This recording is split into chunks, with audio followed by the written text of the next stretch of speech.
Olá, você está no canal noticioso e o programa é o Conexão BH. Você é muito bem-vinda e muito bem-vindo. Olha, o meu entrevistado de hoje é um advogado, o nome dele é Klaus Moura, e ele vai nos contar uma experiência aqui tocante. Eu assisti o programa no Brasil das Gerais e fiquei tocado realmente com a história do Klaus. Ele conseguiu transformar o luto, o sofrimento pela perda de um filho em exemplos a serem seguidos. E sobretudo, o seguinte, ele conseguiu mostrar que é possível continuar vivendo depois de uma perda como essa. Uma perda que eu não imagino e não desejo para ninguém. Embora muitos que estão nos assistindo, de certo, já sofreram, com o luto do pai, da mãe, de um parente, de um amigo querido, mas o luto pela perda de um filho é mais difícil. Isso é unanimidade. Todas as mães e pais que nós conhecemos e que perderam um filho são unânimes. A dor é insuportável, ela não tem como ser explicada. E é para isso que o Klaus está aqui. Klaus, obrigado por aceitar o nosso convite, fiquei tocado com a sua história e gostaria de levar para o nosso público, o público aqui do Conexão BH, o que virou essa perda para você, além de um sofrimento incomensurável. Eu sei que ele virou um exemplo e é para isso que você está aqui, para contar o que aconteceu depois da morte do Arthur Moura, esse jovem brilhante de 12 anos que partiu dessa para outra, e você vai contar um pouquinho para nós como é que foi essa história. Boa tarde, Zé Aparecido, boa tarde a todos que estão aí nos assistindo. Eu que agradeço a oportunidade estar aqui no programa para poder contar um pouquinho dessa triste e feliz experiência, Triste porque não há dor, acredito eu que não há dor maior no mundo do que a perda de um filho. Mas feliz pela forma da superação dessa dor que a gente vem encontrando. Então eu acho que essa oportunidade que está nos sendo dada aqui, ela é muito boa, porque quantas pessoas vivenciam um problema similar ao que a gente vem passando. Então, quem sabe, outros poderão despertar também, porque todo mundo fica buscando uma fórmula para tentar apaziguar o mínimo dessa dor. E às vezes, quem sabe, esse seja um caminho, passar essa experiência aí para vocês, É isso aí. O Klaus, quem era o Arthur Moura? Esse garoto de 12 anos que teve uma morte súbita, porque foi uma coisa que ninguém esperava. Quem era o Arthur? Bom, nós somos de uma família de 4, 2 filhos e um casal. Então, Arthur, meu filho mais velho, de 12 anos, o outro tem 10 anos de idade.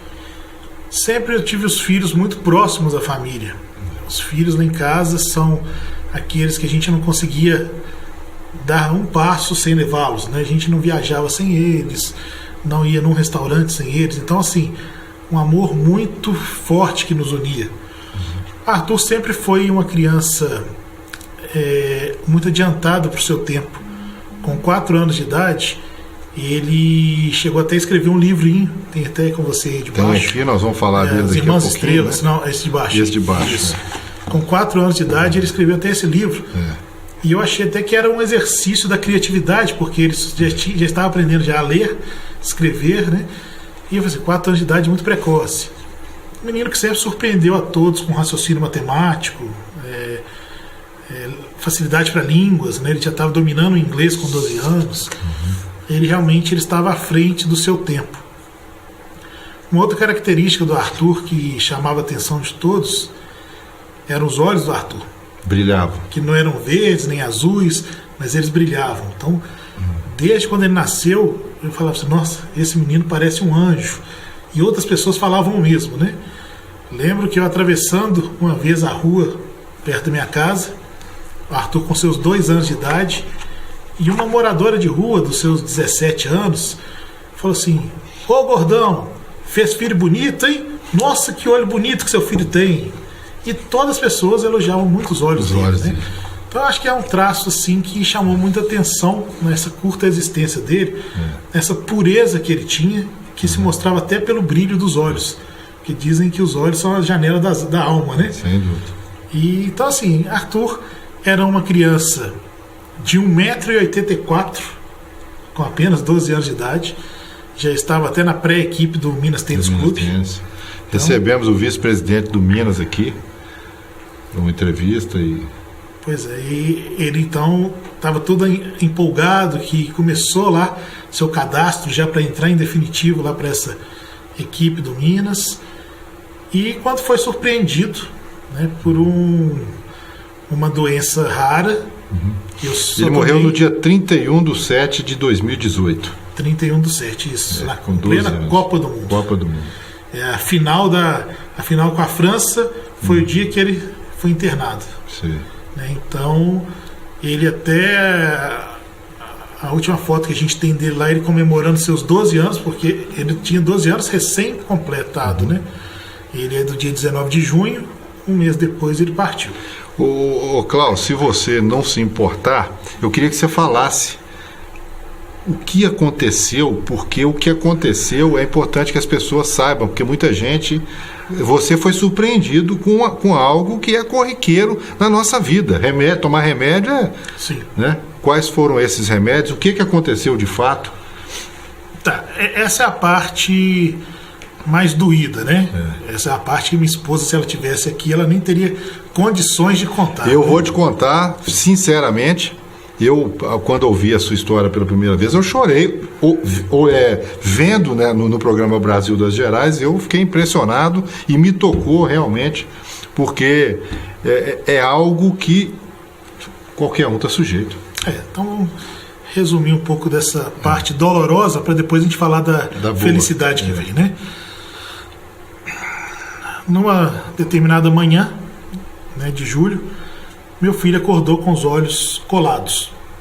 Levamos no oftalmologista e disseram, isso é conjuntivite, deram colírio.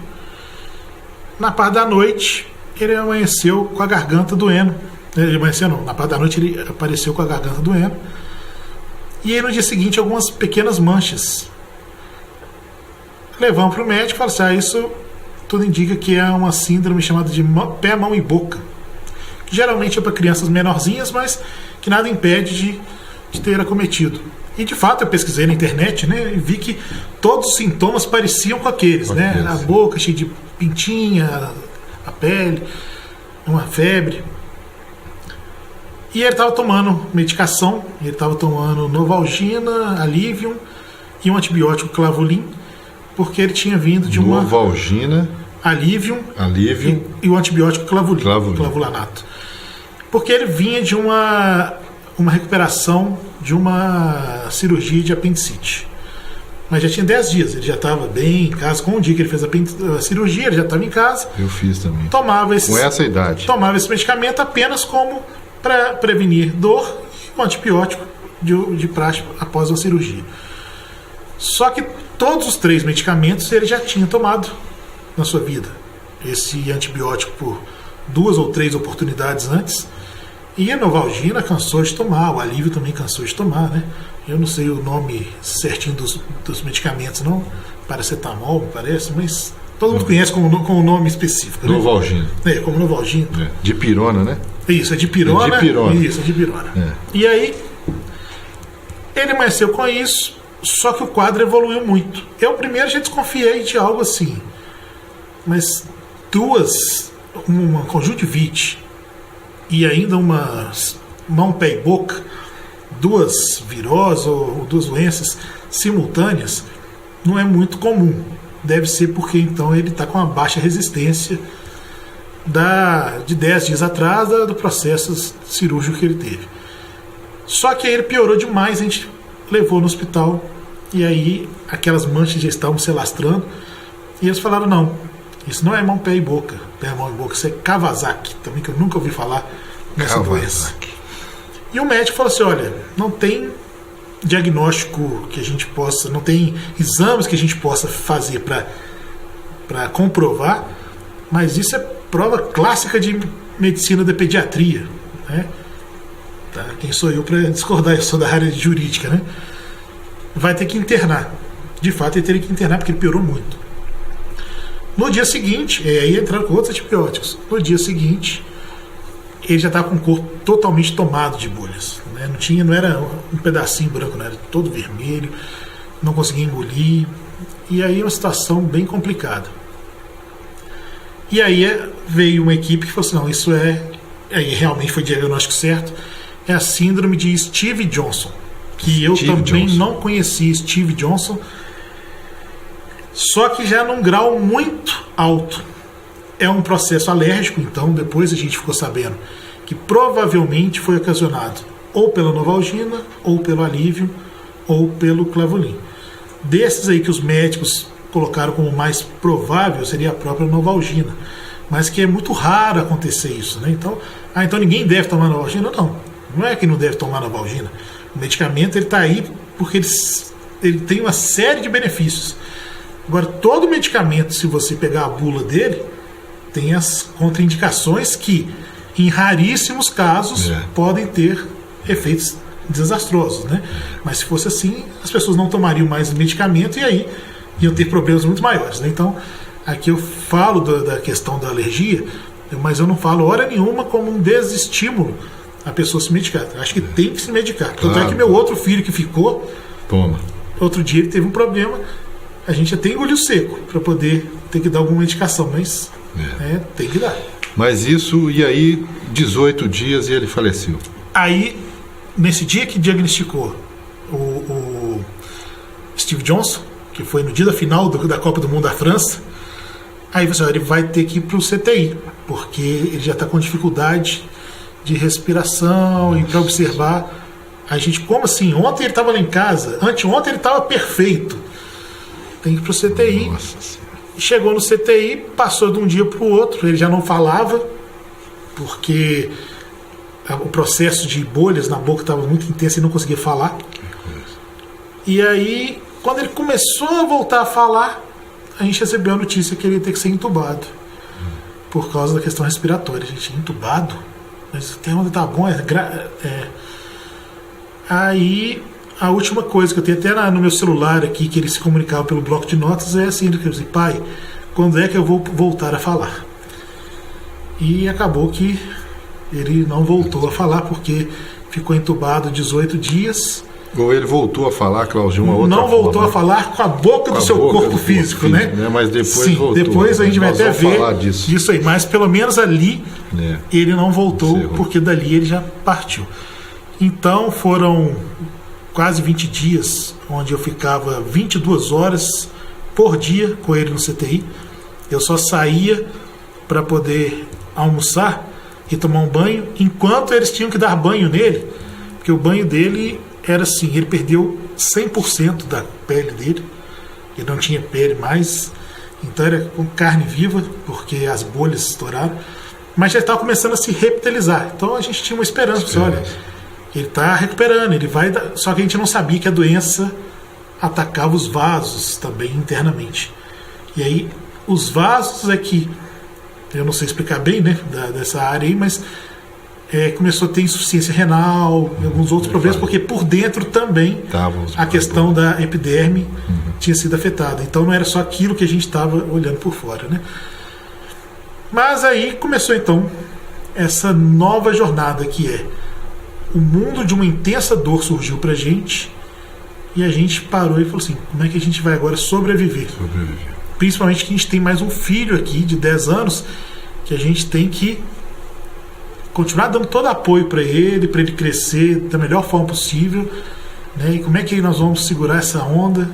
E foi aí que nós vamos ver o que se desenvolveu. E aí é que eu quero, aí, né, eu acho que aí é que é surpreendente a sua forma, né, como vocês conseguiram encarar e superar, né? Superar eu acho que nunca, né?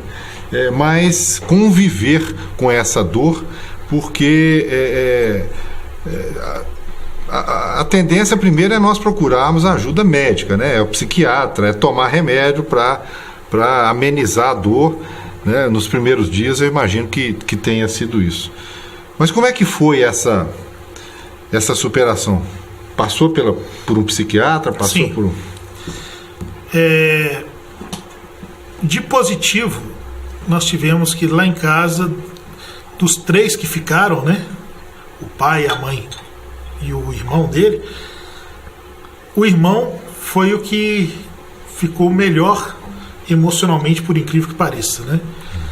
Ele tinha 9 anos só à época, eles eram muito colados. Tem um ano e 3 meses. Tem 1 ano e 3 meses que ele ele se foi. É recente agora. E o irmão, apesar da pouca idade dele serem muito próximos, tanto é que ele não perdeu só um irmão, ele perdeu um amigo, porque você não via uma briga dos dois. Nós temos Os foto, dois inclusive, carinhosos, né, sempre se beijando, sempre se abraçando. O Arthur, que se foi, que é o meu filho que se foi, não sei se eu cheguei a falar o nome dele, o Arthur é que se foi, ele era o exemplo para o Guilherme que ficou. Todos os passos eram seguidos pelo Guilherme, ele gostava muito. Então esse foi o primeiro a superar. E ele começou a nos dar força. Eu também fui o segundo, porque eu vivenciei o processo de extrema dor, porque esses 20 dias de CTI, eu confesso que eu nunca vi, são fotos, inclusive, impublicáveis. Se eu percebesse alguma foto dessa aqui na frente da internet, na mesma hora eu não ia ter coragem de ver. E aí quando você olha, é seu próprio filho que está daquela forma, né? Então, por toda aquela dor que eu passei, aquele sofrimento que a gente passou ali, e vendo o sofrimento do meu filho, que era 1000 picadas, era 1000 procedimentos de tudo quanto é jeito, eu entendi que ali ele descansou. Provavelmente ele já não estaria enxergando mais, com problemas neurológicos. Então, eu consegui ter uma paz no meu coração no primeiro momento, até por saber que a fatalidade foi ele ter a doença. Mas uma vez que ele teve essa doença nesse grau, a partida dele para o outro plano foi um descanso para ele, porque realmente ele ficaria bem comprometido. Quando você fala a partida dele para outro plano, eu presumo, quem está nos assistindo, imagina que você é espírita, e você não era espírita, você é católico. Sim, nossa família sempre foi da religião católica, né? Eu sempre buscava outras explicações para a vida. Não necessariamente eu era sempre seguidor firme do catolicismo. Eu lia muito sobre o budismo, o espiritismo kardecista. Eu era muito curioso para tentar enxergar algo que explicasse melhor essa vida que a gente está nela, né? Mas se me perguntasse, falasse, você é católico, você é espírita? Não, sou católico. Minha esposa não. Minha esposa era católica mesmo, né? Ia à missa, né? E continua indo, né? Continua normal. Meu filho, inclusive Arthur, fez primeira comunhão, gostava muito. Ele lá do colégio dele, ele estuda em colégio católico, Sagrado Coração de Jesus. Os dois. Vocês fizeram uma homenagem maravilhosa para ele, está no livro aqui, né? Uma homenagem lá. Esse livro que você editou, você mesmo que fez, que bancou ele Sim. E que é distribuído gratuitamente no site, né? Um pouquinho, a história, essa história aqui que eu queria que você contasse para o nosso telespectador. Quando começou isso? Pois é, então, voltando um pouquinho atrás, só para concluir a pergunta anterior da superação. Isso. Então, eu e meu outro filho já estavam bem mais à frente, mas minha esposa não. Minha esposa, ela estava destruída. Não conseguia nem sair da cama direito. Então ela buscou esse apoio de um profissional, de um psiquiatra, Dr. Marcelo Mundim. E ele até receitou medicamentos mais na linha homeopática para ele. Ele falou assim, se você não der conta, que é normal que não dê conta, a gente passa para a linha tradicional da alopatia. E, dentre outras coisas, ele sugeriu livros, sugeriu programas de tratamento, e falou também, olha, algumas mães de Belo Horizonte que tratam comigo foram nessa casa aqui espírita e lá receberam psicografias dos seus filhos e conseguiram um conforto. A gente pensou, vamos lá para ver, né? E aí, a gente nem sabia que existia isso aqui em Belo Horizonte, serviço de psicografia, exemplo do que fazia Chico Xavier em Pedro Leopoldo e depois em Uberaba. E aí nós vimos que tem essa casa aqui em Belo Horizonte, a Fraternidade Francisco de Assis, que toda segunda-feira tem uma reunião de cartas consoladoras. E a gente foi lá, e a partir daí, e também do projeto que a gente criou, né? Então a partir do livro e a partir desse projeto que a gente criou, que é o Sementes do Moura, a gente começou a vir a parte feliz da história, começou a reerguer. Então que fique claro que a dor nunca sai. Essa dor ela é intensa, a gente quando entra no quartinho da dor, essa dor ela nos dilacera realmente, mas o que nos permite seguir a vida, eu estar aqui, por exemplo, falando quase que uma certa naturalidade, a gente conseguir ir para o trabalho nosso, meu filho para o outro e filho para a aula, é justamente esse mecanismo que a gente achou da superação. Então, um deles ali não serve de base para todos, porque depende da crença de cada um, que a gente achou dentro da doutrina espírita, da espírita kardecista, onde a gente conheceu a casa, minha esposa, no primeiro dia que foi lá, se convenceu que não tinha como não ser o meu filho, pelo teor das comunicações, coisas que só ele sabia. Só ele sabia. E coisa que a gente pensava e a resposta vinha escrita, ou seja, está na minha cabeça, acabei de pensar, né, esse crucifixo aqui mesmo.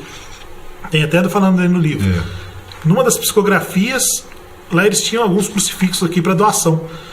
E meu filho psicografando, eu falei assim, nossa filho, se você me der um crucifixo desse, eu vou usar todos os dias da minha vida. Na mesma hora, o médium, que eu só pensei, escreveu um crucifixo, né? E aí, para o meu pai. Então, eu ainda falei assim, não, ele me escutou. Ele disse, você pensa alto, pai. Então, são coisas que, pra gente, não deixou a menor dúvida, né? Então, pra família, pelo menos, ali, não deixou a menor dúvida de quê? Da continuidade do meu filho. Esse é o ponto maior do consolo. Agora, mas eu não tenho essa crença e não consigo, por mais que me esforce, não tem problema. A pessoa não precisa virar espírita para ter o conforto. Outra parte que nos deu esse conforto muito grande foi o grupo que a gente criou, que eu estou até com a camisa aqui, né?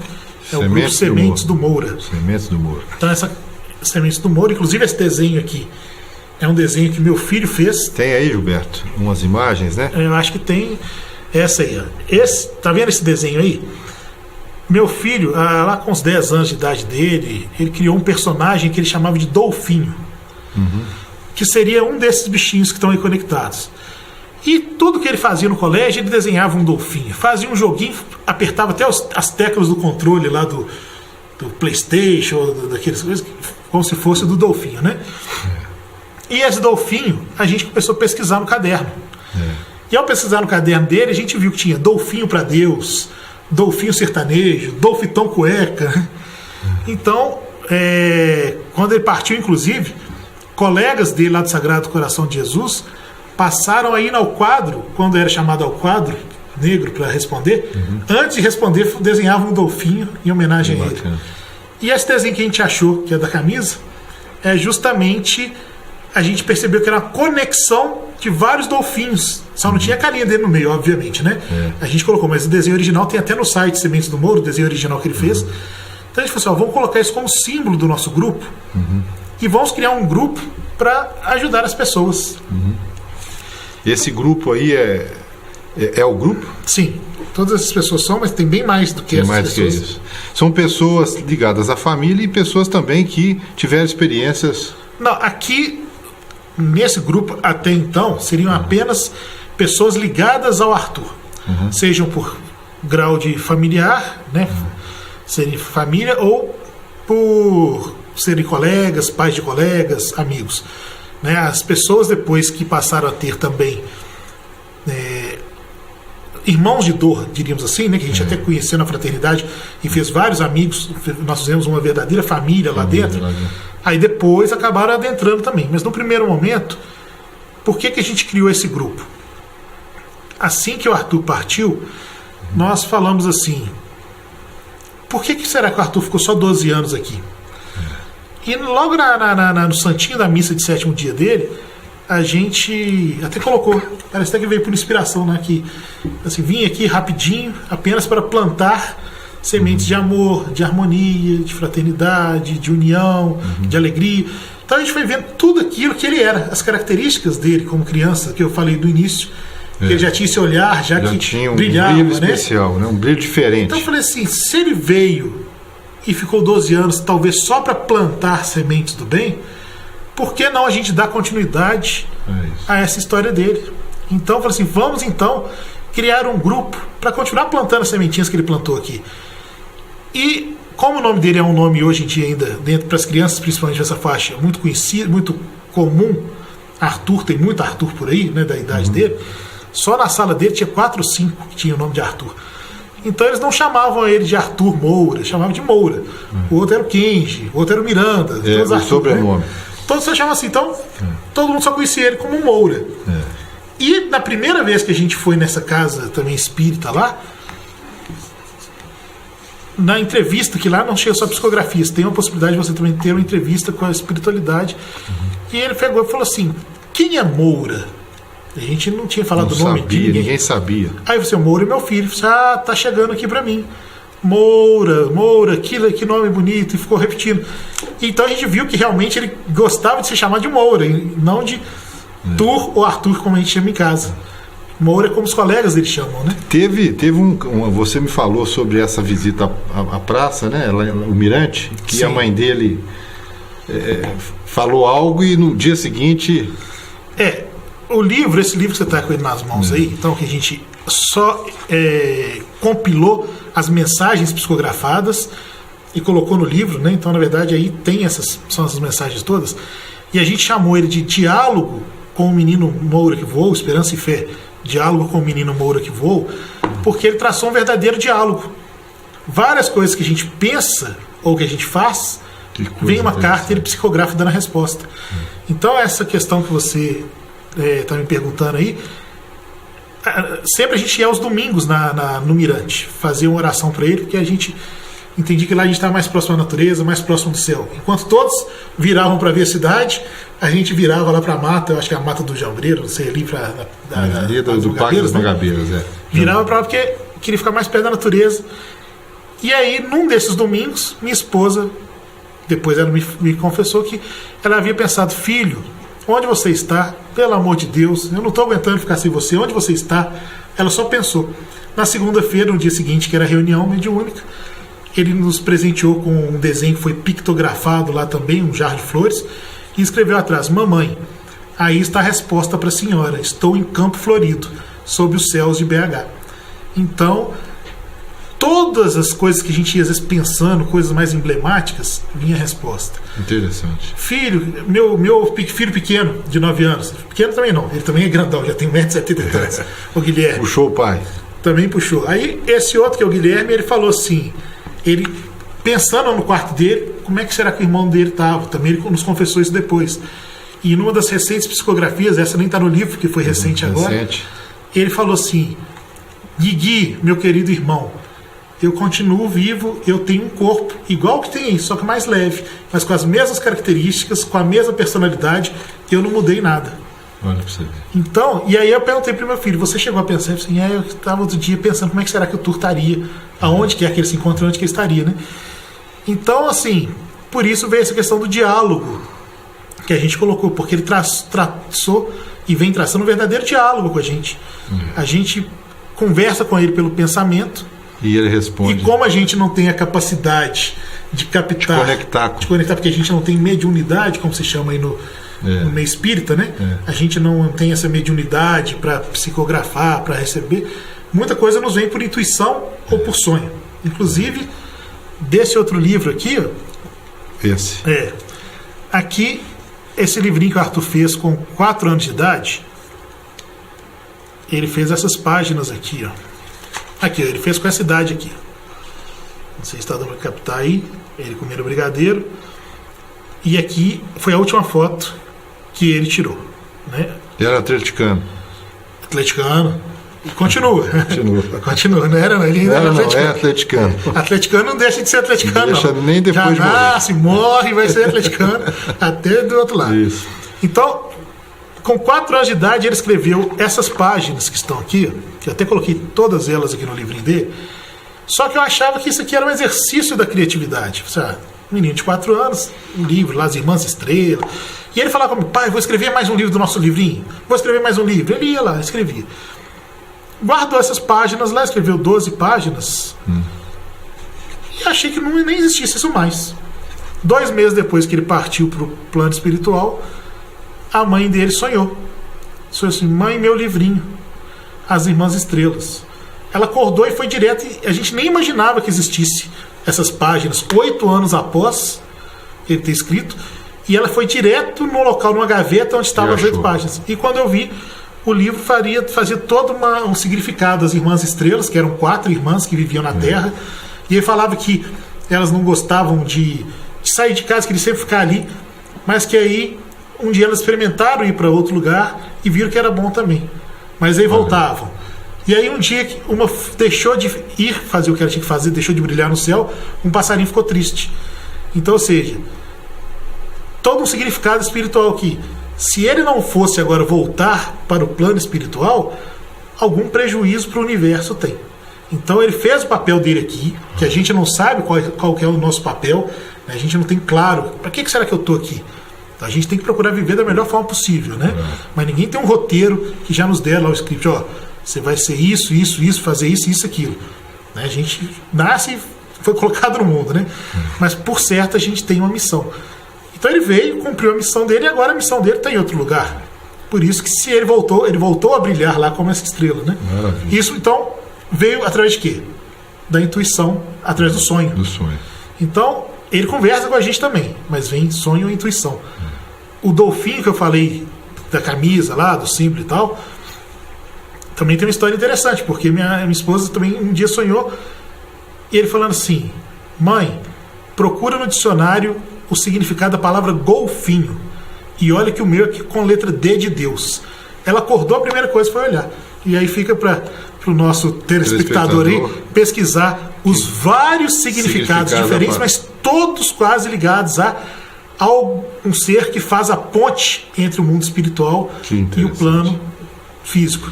Então, assim, você vai ver várias explicações do Dolfinho, mas tudo está ligado a essa questão mística, mas de a outra vida. E no sonho, ele falou para ela: mãe, olha o que você... E olha que o meu é com D de Deus, porque o dele é Dolfinho, né?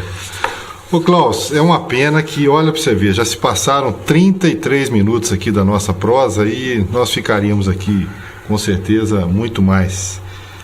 Mas, infelizmente, temos que encerrar. Eu fiquei muito impressionado com a homenagem que o colégio dele fez. Né? O colégio Sagrado Coração de Jesus, até dando crédito para eles, pegaram a quadra que eles tinham lá, eles têm um ginásio e uma quadra. E colocaram o nome da quadra com o nome do meu filho, né? A quadra poliesportiva Arthur Gomes Moura, porque ele sempre foi um menino que, além de gostar muito desse colégio, né, mas muito mesmo, a paixão dele era primeiro talvez o colégio, depois a família. Gostava pau a pau ali, né? E gostava muito de esporte, gostava muito do colégio. Então eles fizeram essa bonita homenagem. Hoje a quadra tem o nome dele ali. E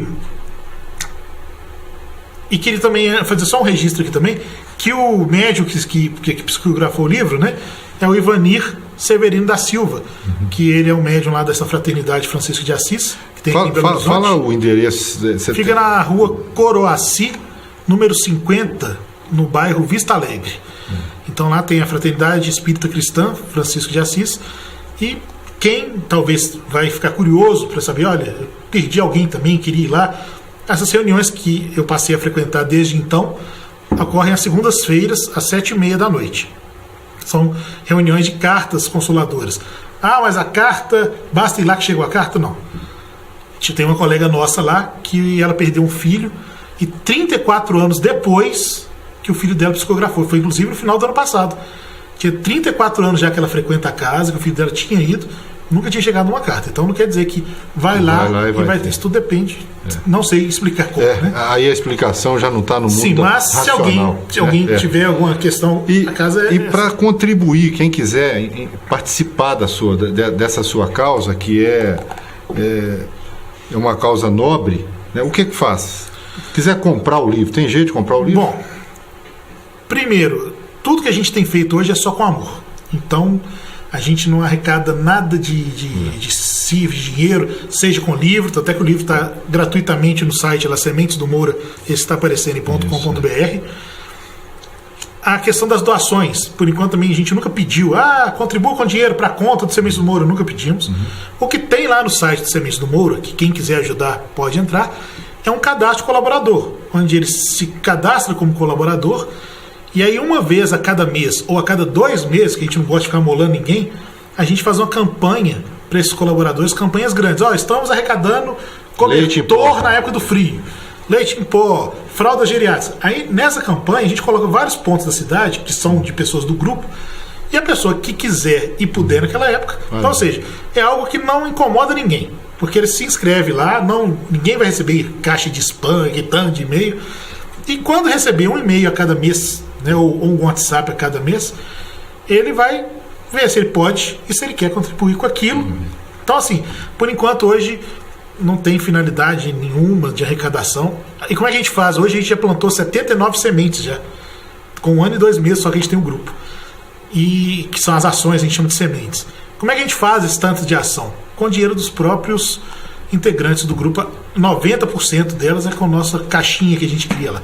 Mas quem quiser ajudar pode entrar no site Sementes do Moura, se cadastrar como eventual colaborador, não vincula ninguém a nada. Cadastrou, vou ter que contribuir? Não precisa não. Só vai receber um e-mail sobre as nossas campanhas. Maravilha. Klaus, eu te agradeço. Desejo do fundo do coração que você realmente consiga seguir em frente e eu achei essa maneira de você superar o luto, superar a dor muito bacana, né? Parabéns pela sua garra, a sua esposa, o seu filho, e que você seja muito feliz, viu? Obrigado pela oportunidade, né? Obrigado. Que a gente consiga aí semear bastante amor pelo mundo afora, né? A gente vai precisar disso. Obrigado. Obrigado pela sua audiência e até semana que vem falando de cidade, mobilidade e assuntos que afetam a vida de quem mora na cidade, de Belo Horizonte especialmente. Um abraço e até lá.